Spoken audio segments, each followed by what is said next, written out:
All right. सो फिर से बात कर लेते हैं इसी पे। हमने यहाँ पे और इसको रिफाइन वे में समझने की कोशिश की है। तो पहले तो मैं समझ में आ गया कि पास्ट और पास्ट हो गया, ये पास्ट हो गया, एक पास्ट और पास्ट हो गया। अब हम इसको सिचुएशन के हिसाब से भी देख लेते हैं। आपको ऊपर दिखाया कि ये रियल कंडीशन है, और ये थोड़ा सा हमने देखा कि लाइक्लीहुड हैपन, मतलब ये रियल लाइफ से एक्चुअल में रिलेट कर रहा है। वैसे रियल लाइफ से रिलेट तो सब कर रहे हैं, लेकिन हम देख रहे हैं कि कहाँ पर हम ज्यादा इमेजिनेशन क्रिएट कर पा रहे हैं और कहाँ पर एक्चुअली में चीजें दरअसल में हो रही हैं। जैसे यहाँ पे अगर मैं पढ़ता नहीं, अगर मैं पढ़ता हूँ या फिर अगर मैं पढ़ूंगा तो मैं पास हो जाऊंगा। यहाँ पर ये तो बिल्कुल ही फैक्चुअल है कि अगर पानी को आप 100 डिग्री सेल्सियस पर पहुंचाते हो तो वो भाप बनने लगता है, या फिर बहुत ज्यादा उबल जाता है, खोलने लगता है ना। तो यहाँ पर ये हमने रियल लाइफ सिचुएशन देख ली, रियल कंडीशन। अब इसको कंडीशनल के हिसाब से भी समझ लीजिएगा, हर एक एंगल से समझने की कोशिश करेंगे।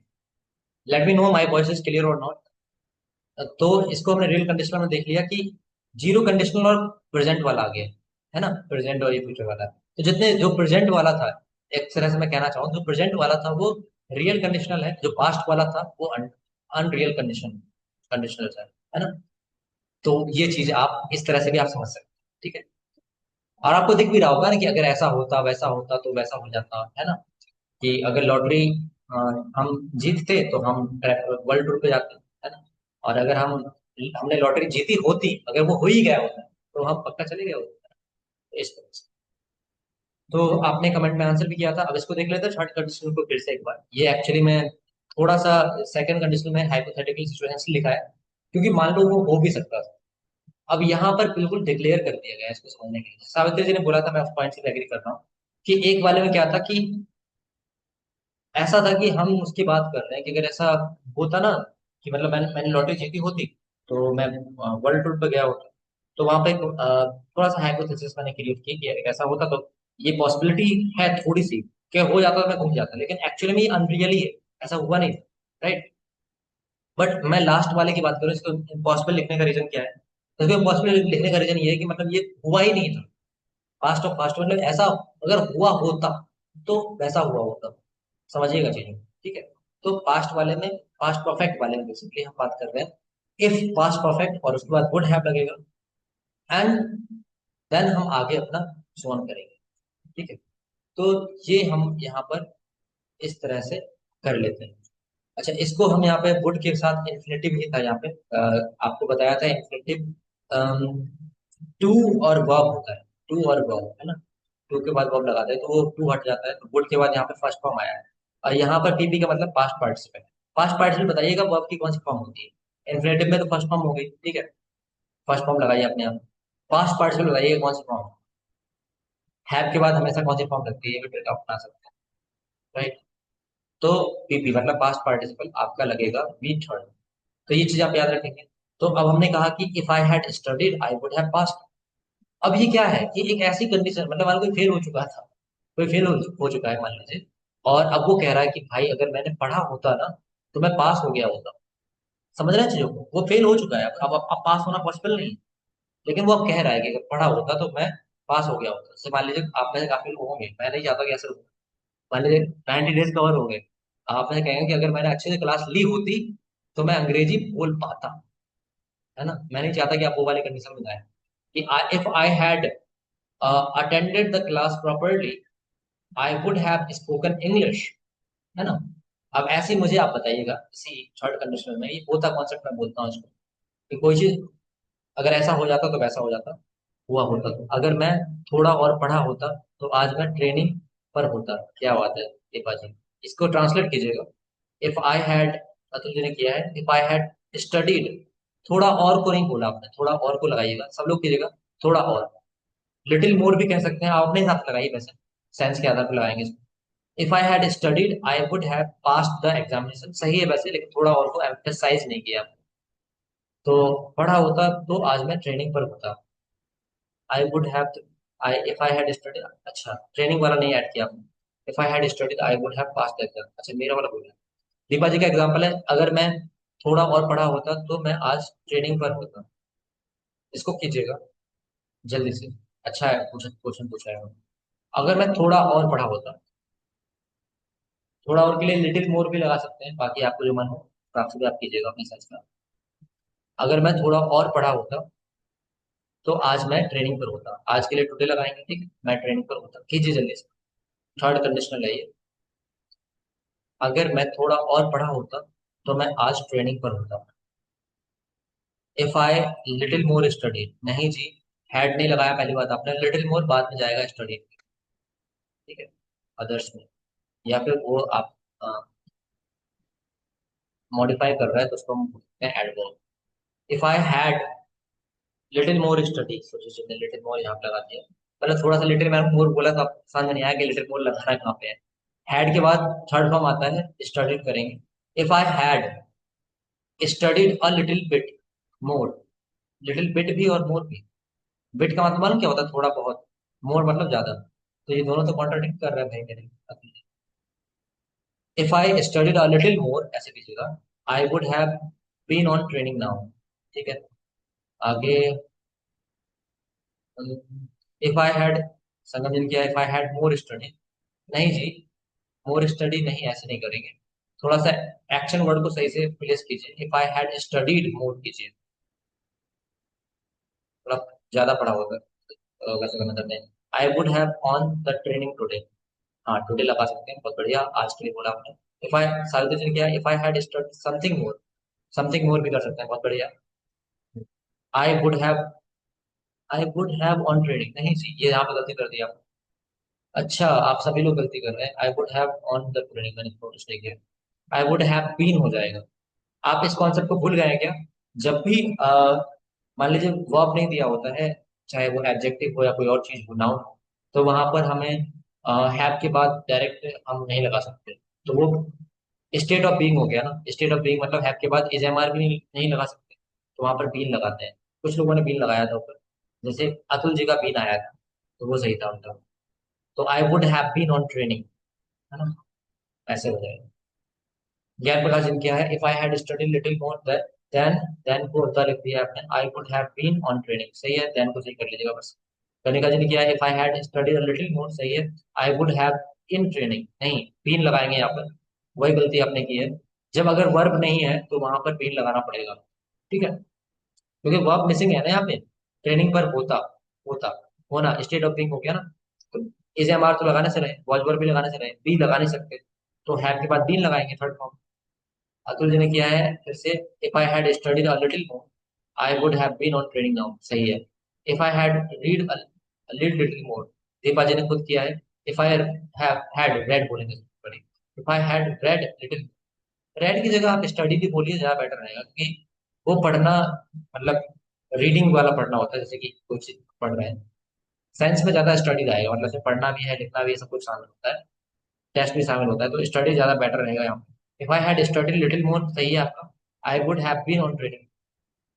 कमला ji, if I had studied a little, little more कीजिए, अ लिटिल मतलब थोड़ा पढ़, I would have been on training now, little नहीं काम चलेगा वहां पर केवल।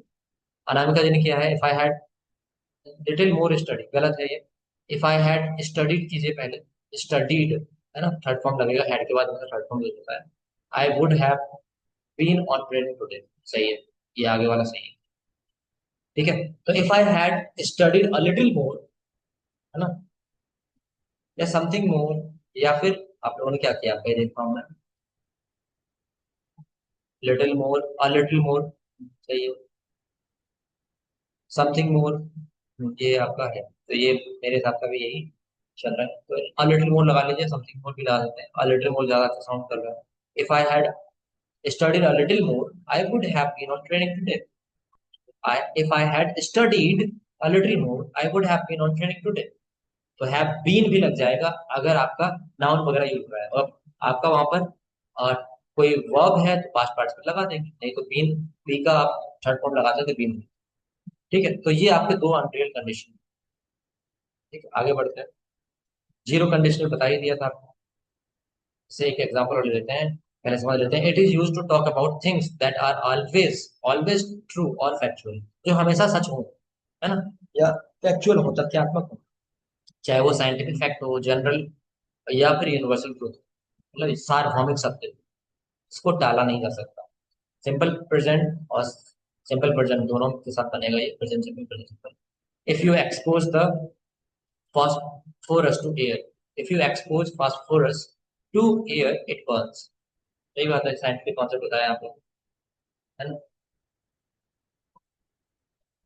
अगर मान लीजिए आप फास्फोरस को हवा में एक्सपोज करेंगे तो वो उसमें आग लग जाएगी। ऐसे मुझे एक एग्जांपल याद आ रहा है। इसका आप बताइएगा, ट्रांसलेट कीजिएगा। इफ नहीं, अगर आप सोडियम को मॉइस्चर होने देंगे तो इसमें आग लग जाएगी। मैं चाहे गा की में बोलूं, लेकिन ये बनेगा उसमें ही, याद रखिएगा। सिंपल पड़ जाएगा। अगर आप सोडियम को मॉइस्चर होने देंगे तो इसमें आग लग जाएगी। साइंटिफिक कॉन्सेप्ट है ये भी, है ना। सोडियम में अगर मॉइस्चर आ गया, पानी आ गया, तो आग लग जाएगी। आप इसको थोड़ा रिफाइन करके कहीं समझ सकते हैं। मैंने गे जबरदस्ती बोला है ताकि आप समझ पाए। मैं गे बोलूँ, गा बोलूँ, कुछ बोलूँ, लेकिन आप सिंपल वर्जन में बनाना है। अ, आपको मैं थोड़ा रिफाइन करके बताता हूँ। अगर आप सोडियम को मॉइस्चर होने देते हैं देन इसमें आग लग जाती है। सावित्री जी, गलत कर दिया आपने। इट विल बर्न बोला है आपने, गलत है ये साइंटिफिक कॉन्सेप्ट है, ये तो 100% ट्रू होना चाहिए, ठीक है। अम, ज्ञान प्रकाश जी ने किया है, if you let moisturize sodium, let let someone do वाला कॉन्सेप्ट आपने यहाँ पे लगा दिया है। एक बात मुझे बताइएगा, सोडियम समवन है क्या? सावित्री जी, आपने भी लेट ही लगाया है। सोडियम समवन तो है नहीं, समवन मतलब समझते हैं, इंसान है क्या sodium? Let someone do, make someone do, तो मैंने इंसानों के लिए बोला था। संगम जी ने लिखा है, if you get moisture to sodium, ना जी ना, भूल रहे हैं कॉन्सेप्ट, गेट इट डन भूल रहे हैं, गेट समथिंग डन भूल रहे हैं आप थोड़ा जा तो सही रहे थे, लेकिन आप भूल गए। Anamika ji, if you moisture the sodium then it burns. हाँ, ये सेंस में सही है, बट होने देते हैं, थोड़ा हार्ड कोर ट्रांसलेशन में चला। Surjeet ji, if you moisture the sodium it burns, सही है आपका सेंस दोनों लोगों का। Anamika ji, if you moisture the sodium must catch fire. नहीं जी, इसमें आप सिंपल प्रेजेंट का यूज करेंगे, यूनिवर्सल ट्रूथ है ये, एक तरह साइंटिफिक कॉन्सेप्ट। अतुल जी ने किया, if you let sodium moist, let का यूज कर रहे हैं आप लोग। मैंने आपको ऑलरेडी बताया है कोई यूज, लेट का यूज जनरली जनरली किसमें करते हैं? जनरली करते हैं हम, ये पूरा कॉन्सेप्ट लेट समवन डू वाला होता है ना। हालांकि करने को आप कर सकते हैं, बट मैं आपको बताऊंगा जनरल कॉन्सेप्ट ये लेट समवन डू वाला होता है, तो वहां पर कोई यूज ना कीजिए, तो वो उस स्ट्रक्चर के खिलाफ हो जाएगी बात। जुगाड़ है कि इसको करना चाहे तो कर सकते हैं। Savitri ji, if you get sodium burn, बहुत बढ़िया। अब सावित्री जी ने अच्छा किया है, इफ यू गेट सोडियम, नहीं बर्न कर दिया, बस थोड़ी सी गलती कर दी। सोडियम मॉइस्चर करना चाहिए था, मॉइस्चर नाउन है तो वहां पर आपको थर्ड फॉर्म लगाने की जरूरत नहीं है। If you get sodium moisture it burns, moisturized, ये बहुत बढ़िया किया आपने। If you get sodium moisturized, moisturize आपका वर्ब है, तो वहां पर आप थर्ड फॉर्म लगाएंगे। That's great. ज्ञान प्रकाश ने किया, if you moisturize sodium it burns, comma नहीं लगाया, कॉमा लगाइए। अभी मैं एक आंसर में सेटिस्फाइड हूँ, सावित्री जी का अब जो आंसर आया है, if you get sodium moisturised it burns. या फिर अगर आप मॉइस्चराइज नहीं लगाना चाहते हैं, मॉइस्चर लगाना चाहते हैं, तो आप बोल सकते हैं, if you get sodium moisture, मतलब वहां पर नाउन है इसलिए आप नहीं कर सकते, है ना। इट बर्न्स, सबसे बेटर आंसर यही लगा मुझे, if you get sodium moisturize it burns, या फिर मॉइस्चर का यूज कर सकते हैं। समझे? थोड़ा सा आप इसको नहीं कर पाए क्योंकि यहाँ पे गेट वाला यूज करा दिया था, वो थोड़ा वो क्लियर नहीं पाया था, है ना। चलिए, कोई बात नहीं। तो ये आपका यूनिवर्सल ट्रूथ, आपने एक और एग्जाम्पल कर लिया है। अब आगे बढ़ते हैं, लिख लीजिएगा आप लोग, if you get sodium moisturised it Burns, common आगे लिखेंगे, या it Burns if you get sodium moisturised. ठीक है, यहाँ पे वैन भी लगा सकते हैं, कोई दिक्कत नहीं है, जब भी लग जाएगा। तो जब का बता ही दिया, तो कॉन्सेप्ट स्टार्टिंग नहीं। आगे बढ़ते हैं। ये आपका कुछ एग्जांपल्स हैं यहाँ पे, इसको स्क्रीनशॉट ले लीजिएगा, ठीक है। हम बस जनरली बात कर लेंगे, बाद में आप प्रैक्टिस कर लीजिएगा, कोई डाउट डाउट हो तो पूछ लीजिएगा। स्क्रीनशॉट ले लीजिए इसका, बस सिंपल सा। हम बढ़ जाते हैं। कुछ फैक्ट्स हैं ये एक्चुअली, ठीक है, यूनिवर्सल ट्रूथ है। ये प्रैक्टिस के लिए स्क्रीनशॉट ले लीजिए इसका जल्दी से फटाफट। एक करके बता देता हूँ। ये बी फॉर्म है ना, बी फॉर्म में आपको क्या पता करना है? इज एम आर लगेगा, वॉज वर्ड लगेगा, क्या लगेगा? वुड वुड बी लगेगा, वुड हैव बीन लगेगा, सोचना है। तो ये अभी कौन से जीरो कंडीशनल की बात हो रही थी, तो इसमें मैं क्या बोलूंगा? और इसको साइंस पे भी लिखना है कि अगर मैं लेट उठता हूँ तो मैं काम के लिए लेट हो जाता हूँ। इसको थोड़ा बना के दिखाइए, पहला करके दिखाइए। अगर मैं लेट उठता हूँ, बी का याद रखिएगा, कोई भी फॉर्म हो सकता है, लेकिन कौन सा लगेगा फॉर्म यहाँ पे? अगर मैं लेट उठता हूँ, इसी में कीजिएगा, कोई दूसरा मत कीजिएगा, जो मैंने यहाँ पे वर्ड्स दे रखे हैं इसमें ही, है ना, एक दूसरे तरीके से करने की कोशिश करिए। I wake up late, I be late for work, जल्दी से, ये आपका जीरो कंडीशनल है। ठीक है, मतलब कोई चीज ऑब्वियस है यहाँ पे, तो वो चीज होती ही होती है। अगर आप लेट उठते हैं तो आप काम के लिए लेट हो जाते हैं। जल्दी से कीजिएगा पहला वाला, बाकी ये होमवर्क है आपका। ठीक है, जल्दी से।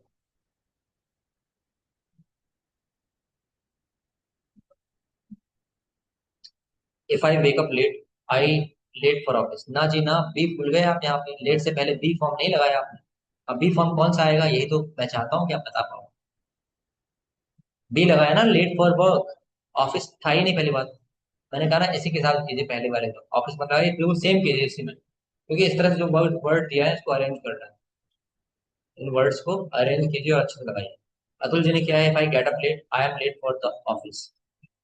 ज्ञान प्रकाश जी ने किया है, if I get up late I get late for office. Get क्यों लगा दिया, बी बी लगाना था भाई, गेट लेट फॉर ऑफिस कर दिया बी का। सुरजीत जी ने किया है, if I get up late, sorry if I wake up late. Atul ji ने गेटअप का यूज किया, वेकअप था यहाँ पे, ठीक है। सेंस में सही है, लेकिन मैं उसको एग्री नहीं करूंगा, क्योंकि मैंने यहाँ पे कुछ वर्ड्स दे रखे हैं उसके साथ कर लिया। If I wake up late I am late from work. From कहाँ लिखा है इसमें भाई? फॉर लिखा है ना। सुरजीत जी देख के कीजिए। शिव जी ने किया है, if I wake up late I late be late for work. नहीं जी नहीं। सुरेश जी शिव जी ने स्टार्टिंग क्लासेस ली है, तो शायद अभी बी फॉर्म भी क्लियर नहीं है। बी फॉर्म मैं बता देता हूँ, एज एम आर होता है, बहुत बार होता है, खुद भी होता है। तो यहाँ पर कौन सा लगेगा? अब आपको पता होना चाहिए कि यहाँ पर ये ऑब्वियस चीज है, ऑब्वियस मतलब ये चीज होती है, बिल्कुल ये होगी, है ना, कि मैं अगर लेट उठूंगा तो मैं लेट हो जाऊंगा, सिंपल सी बात है। और ये चीज ट्रू है, मतलब मेरे साथ होती है, मेरे एक्सपीरियंस से आ रही है कि अगर मैं लेट उठता हूँ तो मैं लेट हो जाता हूँ ऑफिस के लिए। अतुल जी ने अभी किया है, if I wake up late I am late for the office. जी। कमला जी ने किया है, if I wake up late I get late. नहीं जी, आपने बी फॉर्म यूज नहीं किया। अभी मुझे एक ही आंसर मिला है जिससे मैं सेटिस्फाइड हूँ, अतुल जी का आंसर है, if I wake up late I am late for the office. क्यों सेटिस्फाइड हूँ? क्योंकि यहाँ पर बी फॉर्म की जगह एम रखा है, सिंपल सी बात। I wake up late simple present अगर बन गया। I am late for work simple present ही है, इज एम आर वाला, और नाउन के साथ लगा देना, सिंपल प्रेजेंट ही हो, आई एन जी फॉर्म नहीं लगाऊंगा। If I wake up late I am late for work, because ये कभी सही है। तो इस तरह से आपको करना है, आई होप आपको समझ में आया होगा। यहाँ पर माई हस्बैंड, अब इफ तो आप अपने पास से लगाएंगे ऐसे ना, ठीक है। और ही, क्या, मेरे हस्बैंड जब भी पकाते हैं खाना जला देते हैं, तो ये मेरे लिए, मेरे एक्सपीरियंस के अकॉर्डिंग क्या है, फैक्ट है, ठीक है। तो उसको उस हिसाब से करेंगे, प्रैक्टिस आपको जीरो कंडीशनल में करनी है। ओके, यहाँ डाल भी लीजिएगा जीरो कंडीशनल, अगर आपको डाउट हो रहा होता है। तो मैंने दो बात बताई कि या तो फैक्चुअल होगा, या साइंटिफिक कॉन्सेप्ट होगा, यूनिवर्सल होगा, या तो एक्सपीरियंस में वो होता ही होता है। मतलब कोई चीज होती है कि 100% होनी ही होनी है, तो वो चीज में आप सिंपल प्रेजेंट लगा सकते हैं, ठीक है। आंसर नहीं दिखना था आपको अभी, आंसर आपको कल दिखा देंगे। आंसर लिख दिया तुमने। First conditional, very likely situations में हमने बात कर ली। It is use to talk about situation which are very likely to happen, जो एक्चुअली में होने वाले हैं, हो सकते हैं। जैसे मैंने बात की कि वो वाला एग्जांपल, कि अगर मैं पढ़ूंगा तो पास हो जाऊंगा, if I study I will pass the exam, है ना। गिविंग एडवाइस एंड इंस्ट्रक्शन, जैसे यही बात बोलो कि अगर आप पढ़ोगे तो पास हो जाओगे, अगर आप अंग्रेजी बोलोगे तो अंग्रेजी सीख जाओगे। If you speak English you will learn English, the more you speak the more you learn, ये कॉन्सेप्ट होता है ना। तो suggest something which is unlikely to happen, और कुछ ऐसा बताना जो शायद ना होने वाला है। कि मान लो अगर आप वहां काम करते हो तो सैलरी नहीं मिलेगी, मतलब मैंने काम किया हो, if you work there you will not get the salary, simple है ना। तो ये कोई चीज नहीं होने वाली, इसमें बता सकते हैं। Talk about the result of a situation which is just possibility. तो कोई सिचुएशन के रिजल्ट के बारे में बात करते हैं तो बस जो पॉसिबिलिटी है जिसकी, है ना, कि ऐसा हो जाएगा, ये हम पहला वाला एग्जांपल विल करते हैं। अगर आप पढ़ेंगे तो आप पास होंगे, if you study you will pass, हाँ पॉसिबिलिटी है ना। Talk about present decisions based on future abilities, ये तो है ही, ये तो आपको स्टार्टिंग में ही बताया था। प्रेजेंट को फ्यूचर से कनेक्ट करके बात करेंगे, है ना। अगर बारिश होती है, ऐसे बोलते हैं, अगर बारिश होती है तो मैं मार्केट नहीं जाऊंगा, अगर तुम दो और तीन जोड़ोगे तो पांच मिलेंगे। ये तो आपका फैक्चुअल बात है ना। अतुल जी पूछना चाह रहे हैं क्या? आपने इसको किया था, if you add 2 and 3 you will get 5, यहाँ पर आप विल, सॉरी मैंने गलत कर दिया, if you add 2 and 3 you get 5। आपने थोड़ा घुमाया है इस क्वेश्चन को। आपने क्या किया है कि आपने इसमें जोड़ेंगे कर दिया, मैंने बोला था कि अगर तुम दो और तीन जोड़, अगर आप जो दो और तीन जोड़ते हैं तो पांच मिलते हैं। आपने क्या किया है, जोड़ेंगे बोल दिया, लेकिन अगर ये बोल दिया तो मैं क्यों कंफ्यूज होऊंगा। मैंने कहा था ना आपको, एक बात याद रखिएगा, मैंने कहा था कि हिंदी पे मत जाइएगा, इसके यूज पे जाइएगा। तो दो और तीन जोड़ना पांच मिलते हैं हर बार, तो इसको मैं क्या बोलूंगा, if you add 2 and 3 you get 5, simple. Did you get this Atul ji? आप लोगों को समझ में आया है कॉन्सेप्ट? तो हिंदी पे जाना ही नहीं है, हमें साइंस पे जाना है, इसलिए मैंने आपको हिंदी के बारे में चेताया था। राइट। कैसे भी घुमा के पूछ लो, बस मुझे अगर साइंस लग रहा है कि वो फैक्ट्स फैक्ट्स में जा रहा है तो मैं उसको जीरो कंडीशन डाल दूंगा। हाँ, अब फर्स्ट कंडीशन उसको उसको डालूंगा जो लाइकली टू हैपन होगा। राइट। तो पांच लाइकली टू हैपन है नहीं, उसमें पॉसिबिलिटी क्या हो तो आता ही है ना। इसलिए पॉसिबल सेंटेंस स्ट्रक्चर, तो सिंपल प्रेजेंट एक बार और अच्छे से लगा था, इसको थोड़ा रिफाइंड वे में और गहराई से समझते जा रहे हैं आगे। ठीक है, तो both condition and result are very likely to happen, ये चीज होती है। ओके। तो यहाँ पर इस तरह से हम ले लेते हैं, if Javed gets a good result, he will study medicine. If he fails his exam, he will not go abroad.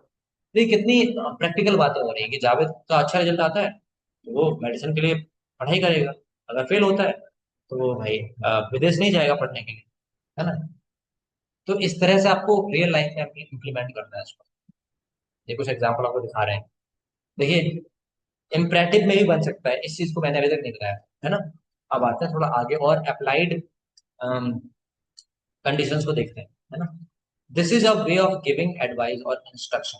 किसी को आप एडवाइस देना चाहते हैं तो आप डायरेक्टली इम्परेटिव में भी बोल सकते हैं। इफ यू फील टायर्ड, अगर आप थका महसूस करते हैं, थक जाते हैं, या फिर drink a cup of coffee. If you feel tired drink a cup of coffee, है ना, तो कॉफी पीजिए। And if you can't wake up, अगर आप उठ नहीं पाते हैं, बाय एन अलार्म क्लॉक, या मैं ये बोल सकता हूँ सेट एन अलार्म। तो देखिए कितनी रियल लाइफ सिचुएशंस है। तो ये आप इम्परेटिव वाला इसका स्क्रीनशॉट या नोट्स जरूर लिख लीजिएगा। If you see my wife tell her I will be late for dinner. ये भी क्या है, मैं थोड़ा इंस्ट्रक्शन दे रहा हूँ किसी को, है ना। एडवाइस हो गया, इंस्ट्रक्शन हो गया, इवन कमांड दे रहे हैं, तो इम्परेटिव लगा सकते हैं, कमांड रिक्वेस्ट कुछ भी, है ना। जैसे मैं बोल सकता हूँ, if you see Rohit sir please call him, request होगी। तो इस तरह से आप कर लेंगे इसको, आप स्क्रीनशॉट ले लीजिए, आगे बढ़ते हैं अभी और हम बात करेंगे इस पर, और भी एप्लीकेशन। देखिए, ये मैंने आपको बताया भी था, मैंने थोड़ा सा और कर लिया कि मैं जब पढ़ा रहा था मैंने बोला था कि जैसे मस्ट में आर यूज करते हैं तो पूरा मॉडल में, यहाँ पर देखिए शुड का यूज भी हम कर सकते हैं। ठीक है। In this way we can suggest that something is unlikely to happen और is not particularly probable. If you should run into Peter tell him he owes me a letter. यहाँ रन इनटू एक verbal phrasal verb है ना, phrasal verb है। तो इसका मतलब होता है कि अगर आप जाकर मिलते हैं पीटर से, पीटर अगर आपको मिलता है कहीं पे भी, तो आप उससे क्या कहेंगे, ही ओज माई लेटर। अच्छा, ओज का मतलब बताएंगे आपको, यहाँ पे OWES, किसी को पता है? कि सेंस लगाइए आपको,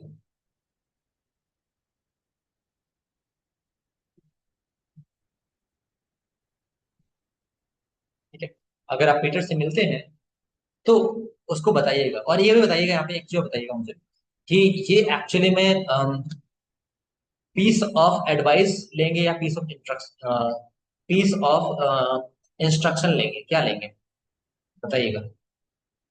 कनिका शर्मा जी ने गौरव आंसर दिया है, अच्छा। ओस का आंसर दिया है। मुझे बताइएगा, अगर हम इसको लेना चाहेंगे तो क्या लेंगे, पीस ऑफ एडवाइस लेंगे या इंस्ट्रक्शन लेंगे, कैसे लेंगे बताइए, पीस ऑफ एडवाइस या instruction.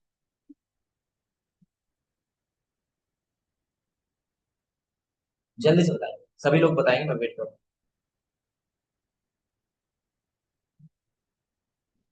Piece of advice, piece of instruction, advice, instruction.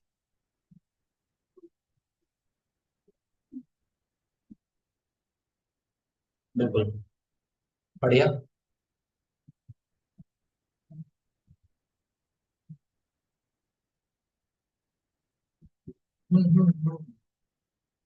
चलिए, इंस्ट्रक्शन है, इंस्ट्रक्शन अदा करना। हम्म आप लोगों ने साइंस के आधार पर मीनिंग निकाला, और उसका मतलब मैंने वो आपने क्या किया है, गांधी जी वाला लिख दिया, अदा करना। इंस्ट्रक्शन बोल रहे हैं सब लोग जी। एक्चुअली में जो ये जो इंस्ट्रक्शन है ना, इंस्ट्रक्शन एक्चुअली में पीस ऑफ एडवाइस की होती है। अभी आपको यहाँ पर दिखा भी था, शुड आया है। शुड जब आता है, जनरली जनरली बात कर रहा हूँ, पीस ऑफ एडवाइस में होता है, ठीक है। तो यहाँ पर अब मैं इसकी हिंदी कर लेता हूँ। अगर तुम पीटर से मिलो, रन इनटू का मतलब बता दिया मैंने कि यहाँ पर मिलने की बात हो रही है, और आप सेंस के आधार पर मीनिंग निकाल सकते थे। अगर आप पीटर से मिलो तो उससे कहना कि वो मुझे क्या, उसे क्या करना है, उसे मुझे एक पत्र देना है या लिखना है, कह सकते हैं कि ओज मी लेटर। तो यहाँ पे ओज का मतलब होता है कि वो ये काम कर दे दरअसल। जैसे उन्होंने अदा करना किया है ना, तो अदा करना तो यहाँ पे नहीं ऐसा बनता, लेकिन अदा करने से मतलब भी समझ सकते हैं। वो उन्होंने हिंदी ट्रांसलेशन बता दिया सीधा। तो वो मुझे क्या करें, पत्र उनको क्या करना है, कहना कि मुझे पत्र लिखिए, ऐसा। अगर आप पीटर से मिलते हैं तो उनसे कहिए कि वो मुझे पत्र लिखें, इसका मतलब ये साइंस के आधार पर आप मीनिंग कर सकते हैं। ओज ओज भी का मतलब यहाँ पे क्या है, वो काम कर देना। उन्हें मुझे एक पत्र लिखना है, ऐसा कह देना उनको जाके, या फिर वो मुझे एक पत्र लिखे, ऐसा कह। अब बात करते हैं एक सिंपल प्रेजेंट और मे का बताया था ऑलरेडी, आपको पता भी होना चाहिए, पॉसिबिलिटी की बात कर रहा है। The result of the condition is just a possibility, और इसके हिंदी में अर्थ होता है शायद ऐसा हो जाएगा। If we go to writing shop we may not get time to shop. अगर हम writing workshop, if we go to writing workshop we may not get time to shop. Shop का मतलब यहाँ पर बता सकते हैं क्या है, ये शॉप यहाँ पर याद रखिएगा नाउन नहीं है, वर्ब। सोचिए और समझिए और बताइए। If we go to writing workshop, अगर हम राइटिंग वर्कशॉप में जाते हैं तो हमें मालूम क्या होगा, शायद हमें समय नहीं मिलेगा। शॉप का मतलब बताएंगे आपको, क्या है शॉप का मतलब, हमें समय नहीं मिलेगा किसका, नहीं बता पा रहे। आगे बात कर लेते हैं, if we don't give them directions they may get lost. अगर हम उन्हें दिशा नहीं देंगे तो शायद वे, गेट लॉस्ट का मतलब क्या होगा यहाँ पे, हो जाना, राइट। दे मे गेट लॉस्ट, शायद वो खो जाएंगे। अगर हम उन्हें दिशा नहीं देंगे तो वो खो जाएंगे। अगर उनको दिशा नहीं बताएंगे, दिशा निर्देश नहीं देंगे, निर्देश नहीं देंगे, तो वे खो जाएंगे। आपने शॉप का मतलब नहीं बताया, आप लोगों ने शॉप का मतलब टू लगाया आगे, इसका मतलब ये नाउन नहीं है। शॉप का मतलब यहाँ पर होगा, बताइए जल्दी से, किसी को नहीं आ पा रहा। शॉप का मतलब होगा यहाँ पे शॉपिंग, सुना है आपने, नहीं, एडवर्ब नहीं है। शॉप का मतलब यहाँ पर वर्ब है, वर्ब, टाइम टू शॉप, है ना। शॉप का मतलब यहाँ पे वर्ब है, टू के बाद वर्ब आता है ना। नाउन नहीं है ये, वर्ब है, मतलब शॉपिंग करना, है ना। हम शॉपिंग करने नहीं जा पाएंगे, हम खरीदारी के लिए नहीं जा पाएंगे, इसकी कुछ बात नहीं है, ठीक है। चलिए, अनामिका जी ने एटलीस्ट कोशिश तो की। टू के बाद बताया था ना आपको, इन्फिनेटिव टू के बाद वर्ब की फर्स्ट फॉर्म, टू के बाद वर्ब लगाते हैं, फॉर के बाद आईएनजी वर्ब लगा के वर्ब लगाते हैं, ठीक है। तो इफ में हम मेकअप समझ गए कॉन्सेप्ट, स्क्रीनशॉट लीजिए, मैं आगे बढ़ता हूँ। अब बात कर लेते हैं इफ सिंपल प्रेजेंट, कैन और वुड मैंने पहले ही बता दिया था, लेकिन फिर से आपको देखना है। सिंपल प्रेजेंट के साथ हम यहाँ पे क्या कर रहे हैं, कैन या वुड तो पीछे भी देख चुके क्या। इफ वी, एक मिनट, यहाँ पर वुड नहीं था। थोड़ा सा यहाँ पे कैन, यहाँ पे विल कर लेंगे थोड़ा सा गलती। ठीक है, वुड आपका पास्ट में जाएगा। ये आपका वुड नहीं है यहाँ पे। ओके, ये आप क्रॉस कर लेंगे, यहाँ पे आप विल कर लेंगे। ऑलराइट, विल कर लेंगे, सॉरी फॉर दिस मिस्टेक। अच्छा बताइए, विल वुड किस में आएगा, इधर क्या होना चाहिए, कंडीशन क्या होनी चाहिए, बताएंगे आप लोग मुझे। वुड किस में आएगा, जल्दी से बताइए, आप लोग पढ़ चुके हैं। वुड के लिए कंडीशन क्या होगी, इफ के साथ क्या लगा होगा, बताएंगे जल्दी से, बताइए। थ्री, थ्री नहीं बोलिए, मुझे उससे बताइए वैसे करके कॉन्सेप्ट बताइए। कौन नंबर तो शायद आप भूल जाएंगे फ्यूचर। अनामिका जी ने बताया सिंपल फास्ट है। एक आंसर आया है, simple past two clause, clause. If के साथ क्या आएगा, सिंपल पास्ट। जी, मैं एग्री कर रहा हूँ, इफ के साथ सिंपल पास्ट आएगा। अच्छा मुझे बताइए, अगर यहाँ पे मुझे वुड हैव लगाना है तो क्या आएगा, इधर इफ के साथ, जल्दी बताइए। तो इफ के साथ क्या आएगा, कौन सा आएगा, जल्दी बताएंगे, जल्दी बताओ। सभी लोगों ने पढ़ा है, जल्दी से बताइए, कहाँ खो गए सब लोग। आप लोग जा चुके हैं यहाँ से क्या। पास्ट परफेक्ट, बहुत बढ़िया, अनामिका जनाल की आ चुकी है। Second clause, second numbering, second. अच्छा, ऊपर वाले का नंबरिंग कर लेते हैं, इसका बताइएगा जल्दी से। बिल्कुल मैं एग्री करता हूँ आपके आंसर के साथ, पास्ट परफेक्ट में ही आपका यानी हेड वाले में ही आपका क्या होता है, वुड हैव आ जाएगा, वुड हैव आ जाएगा, है ना। ठीक है, अच्छी बात है, आपको समझ में आया है, आई है चीजें ना? बढ़ते हैं आगे। Third clause, okay. तो यहाँ पर we use this form when we make present decisions about future ability, otherwise we use will be able to, ऐसा है ना। हम क्या करते हैं कि ये सब यूज करते हैं प्रेजेंट डिसीजन के लिए, फ्यूचर एबिलिटी को कनेक्ट करते हुए। नहीं तो हम वहां पर विल बी एबल टू भी कर सकते हैं अदरवाइज। से हम अब बात कर लेते हैं से। अब एक चीज देखिएगा, थोड़ा सा एप्लीकेशन में बोला था ना, एप्लीकेशन करवाऊंगा। अभी आपने क्या किया था, सिंपल प्रेजेंट को देखा था यहाँ पे, ठीक है। ये थोड़ा सा यहाँ पे mistake हो गई। ये प्रेजेंट नहीं हुआ,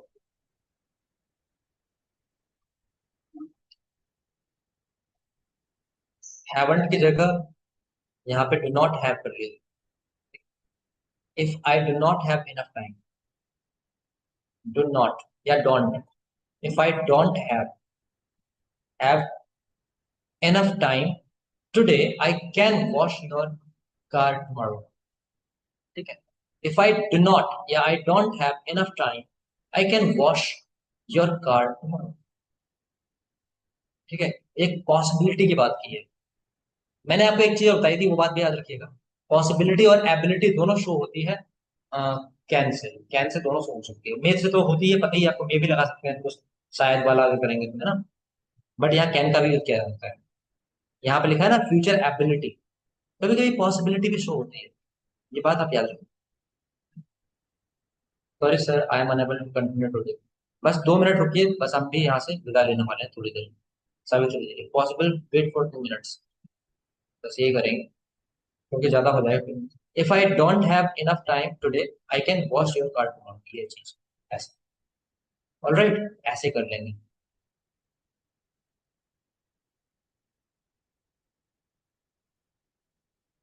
सो इसका स्क्रीनशॉट आप लेना चाहें तो ले लीजिएगा, नीचे वाले का जल्दी से स्क्रीनशॉट ले लीजिए।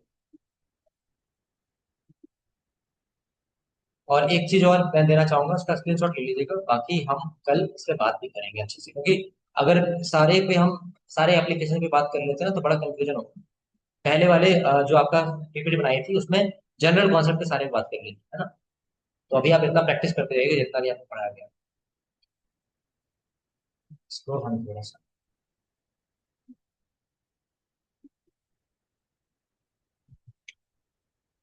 ये आप स्क्रीनशॉट ले लीजिए, बहुत ही इंपॉर्टेंट टेबल है आपके लिए। Sentence structure in first conditional and functions, functions की बात कर ली, एप्लीकेशंस की बात बेसिकली। इफ सिंपल प्रेजेंट और यहाँ पे विल बोथ कंडीशंस और results are very likely to happen, मतलब होने वाले हैं। Simple present plus imperative giving advice और इंस्ट्रक्शन लिख लिया था। यहाँ पे एक चीज और कर लीजिएगा, यहाँ पे आप एक चीज और लिख लेंगे, रिक्वेस्ट। ठीक है, हालांकि आपको समझ में तो आता ही होगा चीजें कि रिक्वेस्ट भी हो सकता है, प्लीज लग जाएगा बस, और कोई दिक्कत नहीं। इंपेरेटिव का मतलब ही होता है एडवाइस, इंस्ट्रक्शन हो गया, रिक्वेस्ट हो गया, है ना। ऑर्डर को ही इंस्ट्रक्शन बोलते हैं। ठीक है, इफ शुड प्लस इंपेरेटिव, तो सजेस्ट करेंगे ऑफकोर्स, यहाँ पे सजेशन सजेशन की बात होगी, है ना। आपको इंस्ट्रक्शन लग सकता है बट सजेशन की बात होगी, शुड के साथ जनरली सजेशन ही आता है। That something is unlikely to happen, unlikely में भी और लाइकली में भी हो जाएगा, कोई भी दिक्कत नहीं। शुड के साथ आप लगाएंगे इसमें क्या, एडवाइस या सजेशन। और सिंपल प्रेजेंट में मे का यूज कर लिया आपने, ये प्रोबेबिलिटी या पॉसिबिलिटी की बात कर रहे हैं, शायद ऐसा हो जाए, या कैन का भी यूज कर सकते हैं, फ्यूचर एबिलिटी, या थोड़ी सी कभी कभी पॉसिबल में भी कर लेते हैं, जैसे पिछला एग्जाम्पल लिया था। इफ सिंपल प्रेजेंट कैन, ये एबिलिटी दर्शा सकता है based on future ability, generally ability की बात कर लेते हैं यहाँ पे, बट कैन का यूज पॉसिबिलिटी को, मतलब पॉसिबिलिटी लिंक्ड विद एबिलिटी। तो आज के लिए इतना रखेंगे। ठीक है, मुझे बताइएगा कि आज आपको कॉन्सेप्ट क्लियर हुए या नहीं हुए, जितना पढ़ाया गया। नहीं क्लियर हुए हैं तब भी बताइएगा, क्योंकि ईमानदारी से बताइएगा, क्योंकि ये कॉन्सेप्ट कुछ ऐसे हैं जो थोड़े से आपको मेहनत देंगे आप। ठीक है, जल्दी से बताइएगा ईमानदारी से। ठीक है, कितना क्लियर हुआ आप बता सकते हैं, जैसे आप 10 बोल सकते हैं, 10 आउट ऑफ 10 कितना होगा अपने कॉन्सेप्ट के बारे में। 30% हुआ इसमें, बहुत बढ़िया। प्रैक्टिस कीजिएगा इसमें। Let me know how much is it clear. Turn on your cameras, I want to see your face first time. चेहरा देखिएगा तो है क्लियर है कि नहीं। टर्न ऑन योर कैमरा बता दूंगा कितना क्लियर हुआ आप लोगों को। ऑलमोस्ट क्लियर करेगा सर। अरे वाह, करेगा सर, मुझे इतने दिन बाद आए, आपको क्लियर भी हो गया ऑलमोस्ट। कैसे? Kanika Sharma ji, have you completed backlog और not, late me know honestly. ज्ञान प्रकाश जी 50%, कमला जी 30% रखे। आप लोग ऑनेस्ट आंसर दे रहे हैं, मुझे खुशी है इस बात की, क्योंकि मैं जानता हूँ इस चीज को। मैंने आपको अपना एक्सपीरियंस भी शेयर किया था, I shared my experience with you that this was something which was most difficult for me when I was learning spoken English, है ना। अतुल जी को क्लियर नहीं हुआ है, कोई बात नहीं, काम कीजिए। सुजीत जी कहाँ गए, सुजीत जी? आई नीड टू और three more class on this topic. Class plus practice, जो मैंने रिफ्लेक्शन बोला था ना, उसको जरूर कीजिएगा। बार बार चीजों को देखिएगा, क्योंकि मैंने वो किया था, मुझे हेल्प किया था उसमें। मतलब मुझे नहीं आया था, मैं सच, मैं आप ये बिल्कुल बता रहा हूँ, बिल्कुल मेरा एक्सपीरियंस था, 1 हफ्ते लगे थे मुझे इस चीज को समझने में। आएगा, डोंट वरी, आप कोशिश कीजिए। 5% कर दिया प्रसाद जी ने। All right, okay, let me know. Shiv Singh ji 80%, okay, do it fast. All right, चलिए सबका हो गया। Anamika ji, what about you? Anamika ji clear. What about you Mini ji, what about you? Write fast. चलिए चलिए, प्रसाद